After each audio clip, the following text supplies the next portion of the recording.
Hi guys, it's Miss Lohr, and I'm going to be leading you through the overview for day 35, Rainforest Food Chain Part 2. Your reading for today is going to take about 20, possibly 30 minutes, depending on how focused you are and whether or not you either listen to it being read to you or do not listen to it be read to you. There's nothing wrong with having it read to you as some extra support, so don't forget about that feature when you're doing your reading today. The big idea is that you're supposed to be able to understand the main idea that they're trying to teach you by using supporting details in the text. So you're going to be reading Rainforest Food Chains, page 12 through 19. So let's go ahead and take a look at that. There is a mini lesson today on verb tense agreement. You're just going to be watching this brain pop video. So when you're done with your reading, you should have a completed main idea and key detail graphic organizer. So let's take a look at today's assignments. All right, so starting at the top, basically it says this time you're going to be finding a main idea about the text based on key details that you're reading about. And while you're reading, you're supposed to ask yourself these three questions. What are some ways animals and plants depend on each other in the rainforest? What are two ideas that are presented in the section that you just read? And how do they relate to each other? And how does the food chain diagram on page 12 differ from the food chain diagram on page 16?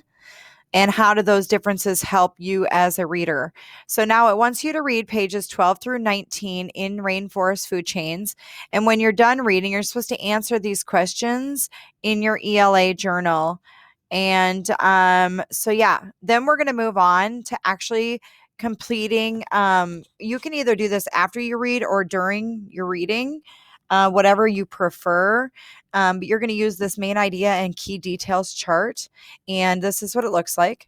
And so in this main idea section, you're going to put down plant layers. It's a main idea. It says here, you're going to start with the canopy on page 12. So write canopy in the first of the three key detail boxes, and then you're supposed to list details about that layer. So this is what that looks like. So plant layers goes up here in this first box. You're going to put canopy. You're going to give details about the canopy layer here. In the second section, you're going to give the second layer that they teach you about here, and then give the details about that second layer here. And then your key details here about the third layer, and underneath of it, you're giving the key details about it. Okay. After you get done with your reading and answering your questions in your journal, you're going to learn a little bit about verb tense agreement. I'm going to read through this with you.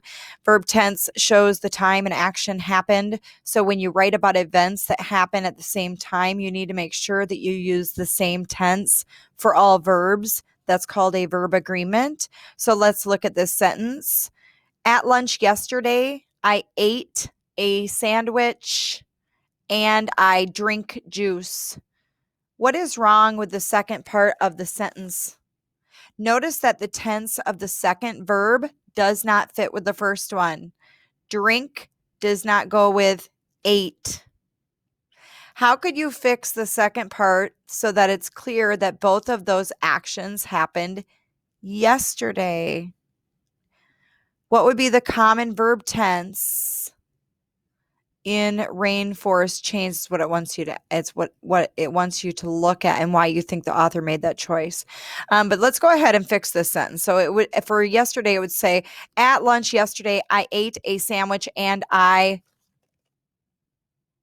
drank is the correct answer, drank juice. Then you're going to watch this brain pop video on tenses, and you do not need to do the second section right here where you write sentences. So just watch the video and move along. All right, so that's it for reading. Then you're going to go to writing. And you will notice in your guide here, your writing, it should take you about 10 to 15 minutes.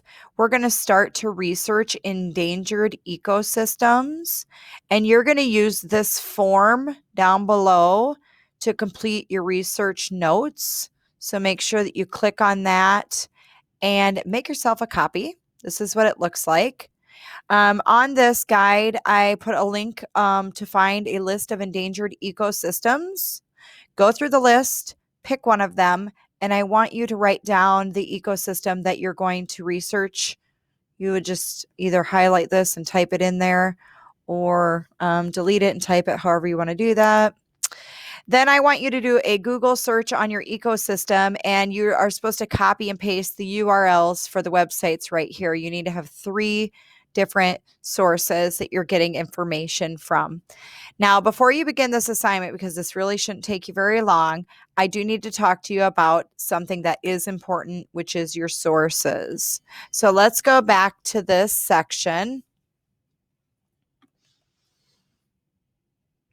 There's 2 main sources that you can use when you conduct research. So you can use a primary source, which gives direct or firsthand information about a topic. For historical research, primary sources would include like letters or newspaper articles, or even like an interview with a scientist. Secondary sources are written about a topic by authors who have read primary sources, articles and stuff like that. So basically, the secondary source can describe or summarize some of that information. So, like an encyclopedia article about a scientist and their research is actually a secondary source. It's always good to use primary sources. They don't go through somebody else, but for this assignment, you may use secondary sources. But you do want to think about whether or not a website is trustworthy when you're using it. Some of the trustworthy websites end in edu, like a .edu, a .gov. Wikipedia is not a site that I would say is a reliable source. If you would like to use Wikipedia, you may only use it for one source. So keep that in mind. And I only need you to do the URLs today. And if you don't know what a URL is the link for the website. So let's say that this is the website. Well, this is actually the website that you're going to use to choose your endangered ecosystem. And so the URL is up here. And if you just click on that and highlight it, and then you're going to copy and paste. Copy and paste, guys. Okay. Control C to copy. Go over to your outline, and you are going to paste like whatever your like, let's just pretend that that's where you got some of your information. You're just going to paste it in there. So now you have your website that you use to gather some of that information. So we can come back to that later and get the author and any other information that we need to cite a source to actually do a citation. But for now, for today, I just want you to go through the list, pick one of the ecosystems, Google it, pick 3 websites that are reliable, and then copy and paste the URLs right there. And that is what your writing is for today. And then at the bottom here, rate your understanding and click submit. I hope you have a great day of learning.